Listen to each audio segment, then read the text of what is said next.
What's up, guys? The Lazy Goldmaker here. The pre-patch is out for TBC. We have the talents in game, and today I'm going to talk a little bit about some high-demand materials that you want to keep an eye out for, and some other things to consider, like just around launch with what you should items you should pay attention to the price of.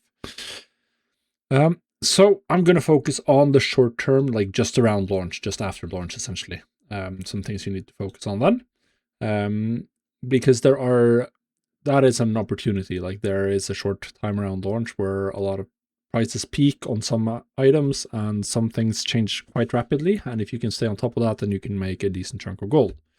So obviously when a new expansion launches, there are sort of two phases that matter. You have the time where everyone is leveling. So obviously the speed levelers aren't going to take long. It's going to be less than 24 hours until they're 70. But like the majority of players are going to take a couple of days or weeks or a week to get to level 70. So in the beginning, there aren't going to be that many people at level 70. So people aren't buying so much endgame items. They're not focused on like gearing yet. They are focused on leveling their characters. They might be focused on leveling their professions. Those are the things they're doing. That means they're not going to buy a bunch of materials used for endgame crafts yet, but they are going to buy a ton of materials used to level their professions. Then once players hit max level, obviously the shift focuses, or the focus shifts, I mean.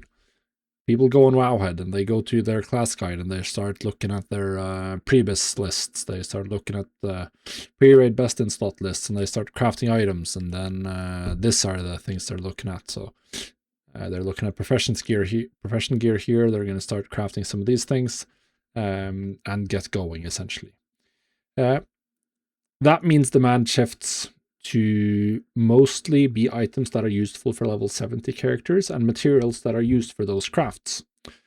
So during the first phase, during the leveling phase, you can get very good prices on materials used for leveling professions. This is when they peak, some of them, if they're only used for leveling professions. So like all of the things you can gather in like Hellfire Peninsula, Fell Iron, or the lowest level TBC herbs are going to sell really quickly and for quite a high price relative to what it will be on the long term. So this is where you need to sell those if you can, or at least some of them, the ones that are only used for leveling. This is where they have their highest relative value. So if you're farming, you may want to spend those days, like maybe you want to just farm some materials. Maybe you just want to get a Terracar forest and farm for like tarot cones. If you're a herbalist, or if you're miner, you're just gonna get to adamantite as soon as possible, so you can supply all of the blacksmiths, engineers, and everything that need the higher level ores to level their professions. Or you can find something, maybe there's some mob drop that is really important for early profession leveling. I haven't checked through to see if there are any items like that. Now, these items might only hold value for like maybe a couple of days or a week before it starts going down. Because generally speaking, for most expansions, for most of our, a lot of materials are going to go down in value after launch. Or at least we're going to peak sometime after launch. Maybe it's right after launch, maybe it's 2 weeks after launch, and then the trend starts going downwards, generally speaking. Because the largest activity is in the beginning. That's when everyone wants their stuff. Now, Fell Iron, that's another example of an item that's used for leveling professions. But Fell Iron keeps its value really, really, really well, because it's used for prospecting as well. It can be prospected, and it can often be profitably prospected. And rare gems don't peak in price early. They are an item, an example of something that does not peak at all early on.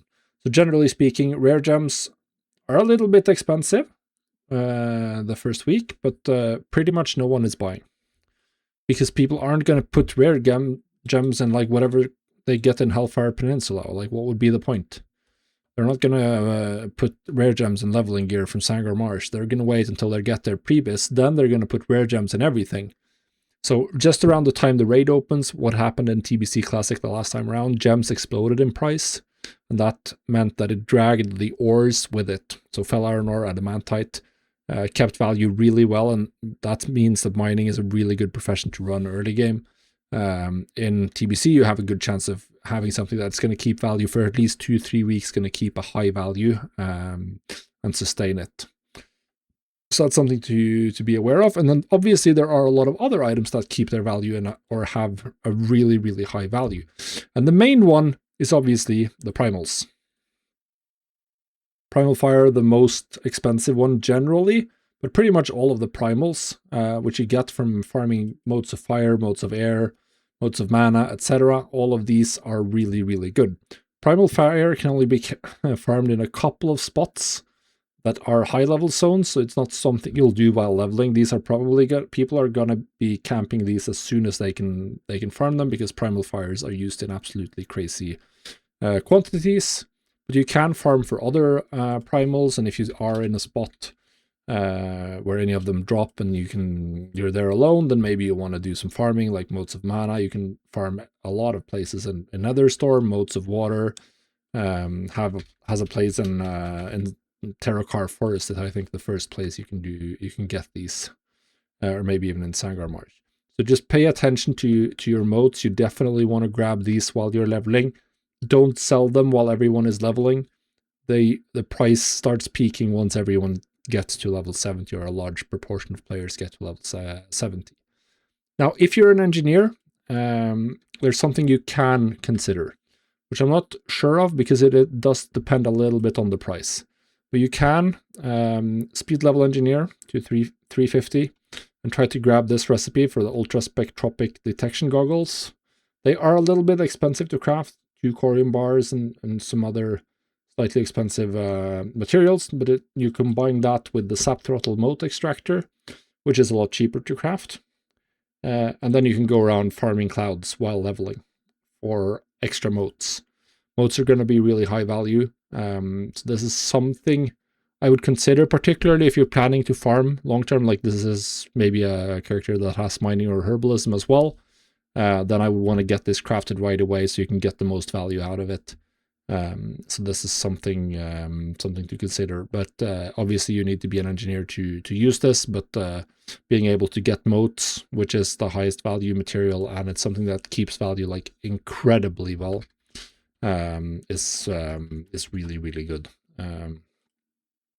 So that's sort of it. So be aware, like any material you farm, any material you drop, go here, check it out, see which recipes it's used for, and make up your mind, like, are those recipes something that people are actually buying right now, or is it used for things that people aren't going to be buying until the raid opens? If that's true, then you can hold on to it. If it's used right now, mostly for leveling professions, if that's the only use, then definitely sell it right away, and just consider that, so you can get the most value out of all of the items you acquire for the first portion of the Burning Crusade. So guys, that's it. Thanks for watching.